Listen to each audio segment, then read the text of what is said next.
محبت تقویٰ بھی ہے، ایمان بھی ہے۔ رسول اللہ نے کہا علی ارے حسین تمہاری محبت دین ہے، دین بھی ہے، دین کو پناہ دینے والا بھی ہے۔ حسین کی شخصیت کو خواجہ اجمیری نے بتایا، علی کی شخصیت کو رسول اللہ نے بتایا۔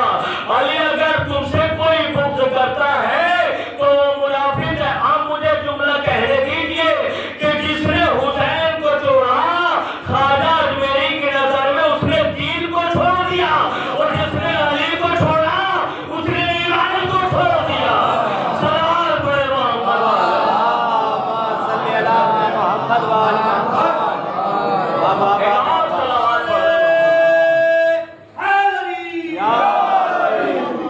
اور فرمایا، آپ نے توجہ فرمائی کہ یہ ہیں وہ علی والے ہیں جن کا عقیدہ یہ ہے کہ دین بھی حسین ہے اور دین کو پناہ دینے والا بھی حسین ہے۔ اور رسول اللہ نے کہا ایمان ہے علی تمہاری محبت، تو یہ ہے وہ صاحبان کرامت کے جن کا تذکرہ قرآن میں اللہ نے کیا۔ ہم نے صاحب شرف بنایا، مکرم بنایا، صاحب عظمت بنایا۔ ایک اور صاحب عظمت کا تذکرہ کر کے بات کو تمام کرنا چاہتا ہوں۔ کل شب شہادت امام زین العابدین علیہ السلام ہے، انشاءاللہ آپ اس میں بھی شرکت کریں گے اور مسائل بھی میں بیان کیے جائیں گے۔ میرے عزیزو ایک بات کو اور بیان کرنا چاہتا ہوں، وہ یہ ہے کہ ایک اور رسول اللہ کا چاہنے والا، مولا علی کا چاہنے والا کون ہے؟ ابو ذر ہے۔ ابو ذر نے جب دیکھا شام کی حکومت نے یہ کہہ دیا ابو ذر یا تو بیعت کر لو یا پھر موت کے لیے تیار ہو جاؤ، یا پھر اگر بیعت نہیں کر سکتے تو تمہیں شام میں رہنے نہیں دیا جائے گا۔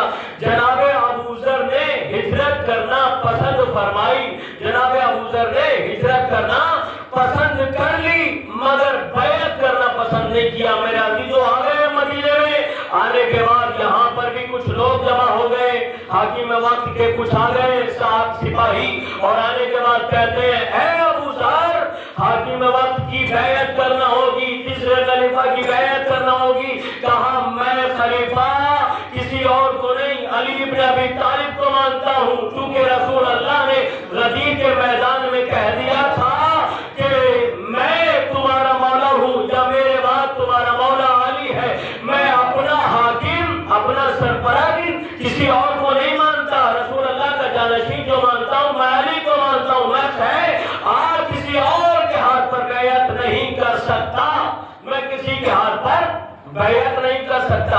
تو انہوں نے فوراً ہی جناب ابو ذر کو الگانا شروع کیا۔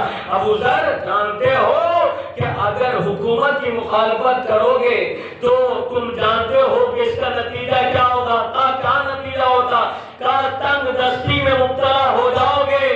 میں اس سے بھی نہیں ڈرتا۔ کہا اے ابو ذر ہم تمہیں ایک آپشن دیتے ہیں، یہ کچھ اشرفیوں کی تھیلی ہے، یہ رکھ لو، تمہاری یہ تنگ دستی دور ہو جائے گی، اچھے سے زندگی گزر جائے گی۔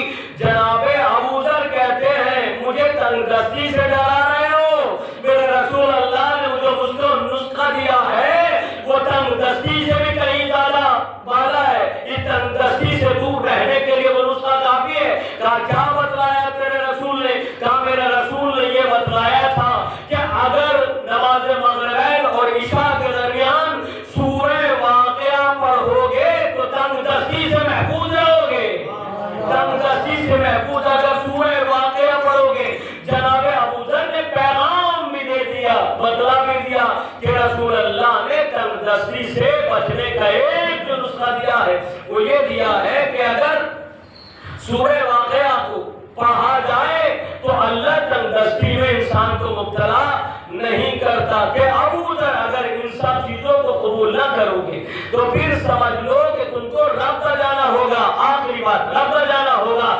جناب ابو ذر جانتے تھے ربطہ جانے کی سزا یہ ہے کہ وہاں پر سایہ نہیں ہے، وہاں پر پانی نہیں ہے، وہاں پر درخت نہیں ہے، وہاں پر کوئی سکون کی جگہ نہیں ہے۔ جناب ابو ذر نے کہا مجھ کو منظور ہے مگر بیعت کرنا منظور نہیں ہے، مجھ کو یہ سزا منظور ہے۔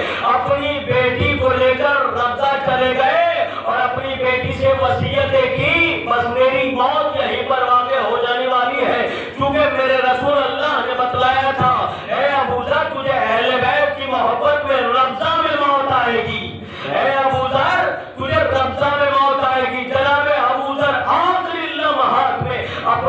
بیٹی کو وصیتیں کر رہے اور وصیت کرتے